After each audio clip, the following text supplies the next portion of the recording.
everybody, my name is Alicia. I'm a Vietnamese American English teacher, and this is Hi, I'm Tom. I'm an Australian and I'm white. We're a couple. we've been teaching English for 2.5 years. Yeah. 2 years for me, and a little bit more for Han. And the reason why I wanted to make this video is because I get a lot of people saying, "Hey, I'm Vietnamese, American, or Canadian, or Australian. Is it possible for me to teach English in Vietnam?"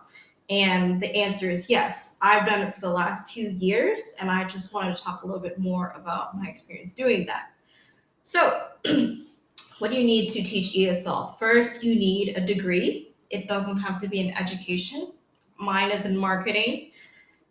You could have any degree that you want. I have an arts degree, so Yeah. So you need a degree, and then you need a TEFL. You need to have a citizenship from the big five countries: America, Canada, Australia, England, South Africa, and New Zealand. the big six, really. Yeah. Native English speaking countries. Right. And with TEFL, I recommend most people to go for the best one that they can afford. Both of us got the CELTA, which is a Cambridge certificate to teach adults.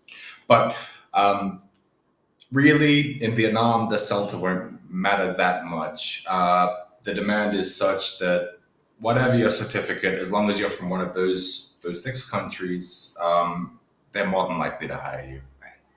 So, what to expect when you're teaching English? Be prepared to teach children. That is the biggest market in ESL. That's where the schools, that's where the teachers make the most money. And I think. If I can go on that, we both taught adults. We were lucky enough to. We put in the work, but if you're expecting to teach adults, look elsewhere. Don't look in Vietnam. Probably don't look in Asia. Vietnam's a new economy, a lot of new money. So parents are 30 to 40.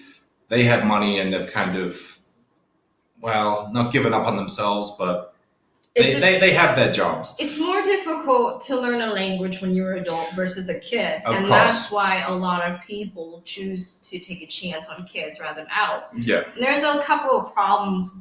There's a couple of problems that comes to teaching adults as well. They don't attend school as often as parents who are dropping out their children do. They're a little bit less diligent about doing homework or extra curricular, learning. And I find that, how to say this, they don't have a sense of fun that makes them more privy to absorb. That's a great point. English language. So if you're worried about teaching children at all, Viet Kieu or White or whoever's watching this video, please don't be. This job is not for you. It's the best thing, teaching children. Yeah, no, I personally, I didn't start off loving children, but after teaching children, I've grown to really have a soft spot for them.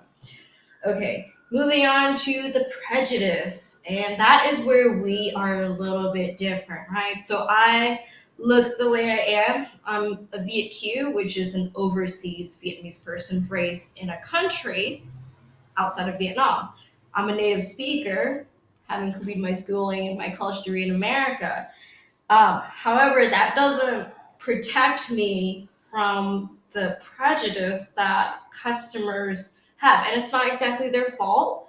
I think that, a lot of people in Asia don't 100% understand that you can be a native speaker and look the way that you are. And so whenever I start to teach an adult class, I'm always aware of what they perceive.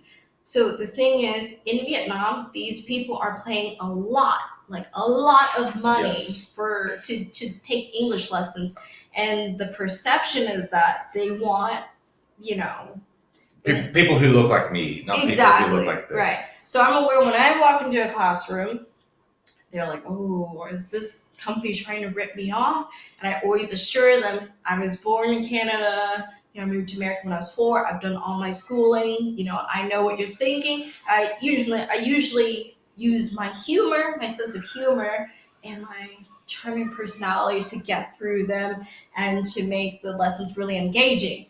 Uh, but because of that, it means I need to be a better teacher than the quality of people who stay in Vietnam for a gap year and just having a good time and not taking you know English teaching very seriously. I'm very aware that if I make a mistake, you know that's going to be looked a little bit harsher than if he made the same mistake. I remember this one time that I was saying the band One Direction is very popular. And then I got a complaint next day, and they said, shouldn't you have said the band One Direction are very popular? Because One Direction, there's a lot of people. When you use the word are, it's for plural. And that's the sort of nitpickiness that you might face when you're a Viet Kieu. However, with children, they're not as judgy at all. Actually, they're not judgy at all. Should we talk about knowing Vietnamese? I know a little because I learned some, but you're not a native speaker, but grew up listening to it. So both of my parents are from Vietnam, and they immigrated like post-war, and got married there, and but they're not native speakers. That's my point. I am because I was raised in America. I guess the point I want to make is that I know once you get a job, knowing Vietnamese is a huge advantage. it is. It really is because I would consider my level of Vietnamese like basic to pre-intermediate. My listening comprehension is very good. Mm-hmm. My accent's so. I think like if I talked to a Vietnamese person, they would figure out I wasn't a Vietnamese person within 4 to 5 minutes. But I can have some conversations. I know the colors, numbers, verbs. So I think the point is that while you might be dreading it or wondering if it's possible, it is possible, very possible. Yeah. Adult classes are usually reserved for senior teachers or people who've been in the company a long time. Yeah. But if you work and you show that you're diligent, you'll get them, and your background could be a huge advantage because knowing Vietnamese is huge, I think. I think like one of the advantages of like being able to understand Vietnamese is that you can gauge the mood of the class because like you know what they're saying and you know if they're interested or not. And it is an advantage, but keep in mind employers and customers may not perceive this.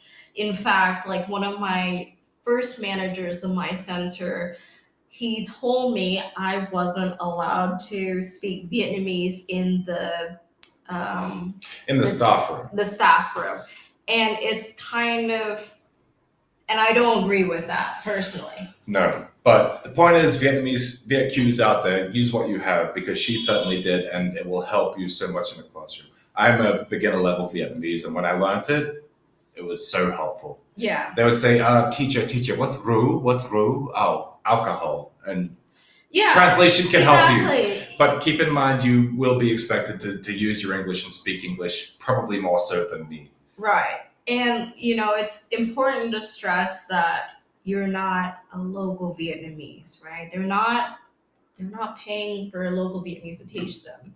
It's just a perk and treat it as a perk. And I would suggest during the interview, I wouldn't bring it up that you know Vietnamese. No. Yeah. Just kind of stress that you're a native speaker, you have these credentials, and that you're perfectly fine with teaching children.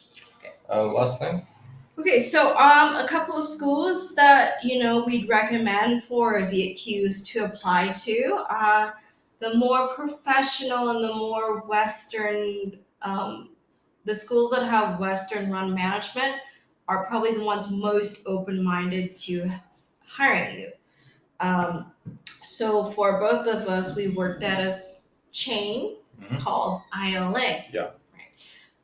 Similar chains you might want to look into that are run by Westerners. ILA is the biggest of this kind of private language school. Other ones I can think of, Apollo, VUS, Apex English. Wall Street's Wall open. Street, which is just adults. So if you really favor adults and you think you can do it, Wall Street's a good option, which is in a lot of Asia, not just Vietnam. Yeah. But the other three, ILA, I would strongly recommend. We both worked there, and they treated me well, so I can vouch for them. Yeah. They also hired Filipinos. I knew three other Viet Kieus who were hired with ILA, and I can attest to that. But I think the key point probably is that don't give up if you're interested and you've got the credentials and the interest of working in ILA. There's no reason why you can't work there. They need you more than you need them. So, right. So please go out there and do it. And yeah, that's all I have to say. I guess one last thing is if you don't have a degree or anything like that, I actually did find some under the table work at schools that wouldn't provide the permit. I found work at a preschool. I found work with one-on-one tutoring. And once you get that first connection of one-on-one tutoring, there's usually word of mouth. Yeah. They'll usually refer you to other clients, and that's one way that you can get work in Vietnam. Yeah. Before, in case that you're interested in supplementing your income with a professional school. Yeah. Other ways to find jobs, Facebook groups they're looking for people all the time. The general thing with Vietnam is that again they need you more than you need them. If you're not legal and you don't have a work permit, it will mean doing border runs every 3 months. Yeah. But you can work on a tourist visa and make good money and be happy. They're mostly savvy to somebody who has, especially an American or a Canadian passport. Yeah. Or an English passport, but really America is the big accent. And you won't have any trouble. Really, you won't. Yeah. So to anyone who's watching this video, good luck to you. I wish you the best. And in these coming years, I do feel like the industry is beginning to be more enlightened over what kind of what does it really mean to be an English teacher. Slowly but surely. Slowly but surely. Good luck. Good luck. God bless. Good luck to you. And goodbye from Tom and Alicia.